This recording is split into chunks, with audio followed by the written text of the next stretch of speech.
Hey, Joe Mama here to cover the Hogwarts Legacy drama, J.K. Rowling's transphobic remarks, and should it really stop you from playing the game, all in 5 minutes. Well, first, how is the game doing on its own without any drama? IGN rated it a 9 out of 10, Metacritic gave it an 85%, and the Digital Trends gave it a 5 out of 10. So obviously there's an oddball there, but overwhelmingly, it's being received pretty well. Its biggest critique is definitely that it's less on the original side, but now if you even go out of your way to search Hogwarts Legacy anywhere, even on Google, the first result that pops up is a Forbes article that states that there's a huge controversy about people trying to cancel the game because of what J.K. Rowling said. J.K. Rowling is obviously, I don't think I'm saying her name right, but please leave down below how you actually pronounce her name. She's the owner of the Harry Potter franchise, and whenever the owner says something, even though they may not have anything to do with the product, usually the product comes under fire as well. So let me read you some beautiful tweets that J.K. Rowling put out earlier,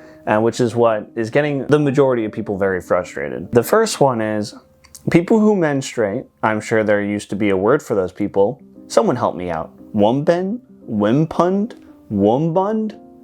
She's referencing woman. And the next one is, if sex isn't real, there's no same-sex attraction.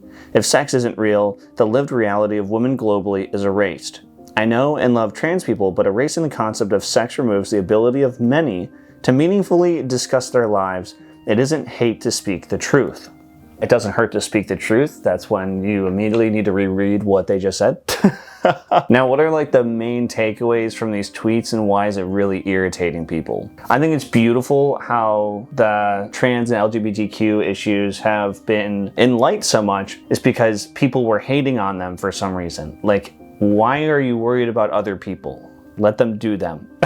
So let's get that out of the way. With that, why is JK so torqued about this seemingly out of nowhere? I really don't know. But let's not forget she is the one that made Dumbledore gay like 5 years after the books released, right? I actually don't know the actual timeline, but I think this is the biggest misconception about all of these new terms and ways to think about gender and sex is that the original words aren't changing. And even if they were, it shouldn't be an issue for you because as we evolve, things are going to change, right? You have to be understanding of that. To me, I think JK is thinking that the word sex is being changed. Like, she can still be female if she wants. It's just that there's now a gender identity that you can have. So if you're born and identified as male at birth via sex, but you grow older and for some reason your brain is firing different ways, you identify more as a female then. So you are trans and you identify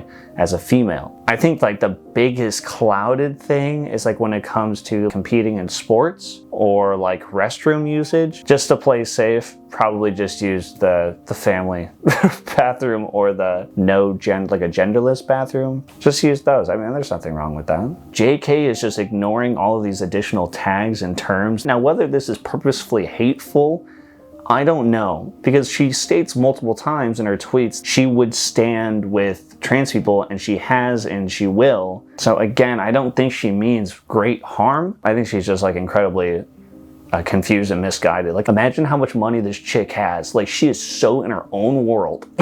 Now, in the end, should you not buy Hogwarts Legacy because of what J.K. Rowling said about the trans community? Long story short, hell no. Buy the game if you want to. If you think it looks interesting, then buy it and support the people that helped make it. J.K. Rowling is so rich out of her mind. She is going to be getting maybe I don't know what the actual numbers are, maybe 3% of every sale. That is nothing. I bet you the royalties in all of her Harry Potter books and movies is over $1 million a month. I mean, I think that's a huge understatement too. And like I said, you're going to be hurting the people that helped make the game that are obviously not as rich as her by any means. They signed on to this just for a job. And you can't assume that they also share the same beliefs as her. You can voice your opinions about J.K. Rowling and grow some light to that, but by not buying the game or playing the game, you're not really boycotting her, you're boycotting the people that made the game. Do you really think JK, on her high horse as she is, actually had any contact with any of these people that made the video game? like zero goose egg. Thanks for tuning in for our first topic in 5 minutes. If you have any other topics you want me to cover, leave some comments down below. What do you think about this situation with J.K. Rowling? Eat water, drink food, slap past, take names, lesson 3, and I'll see you in the next video.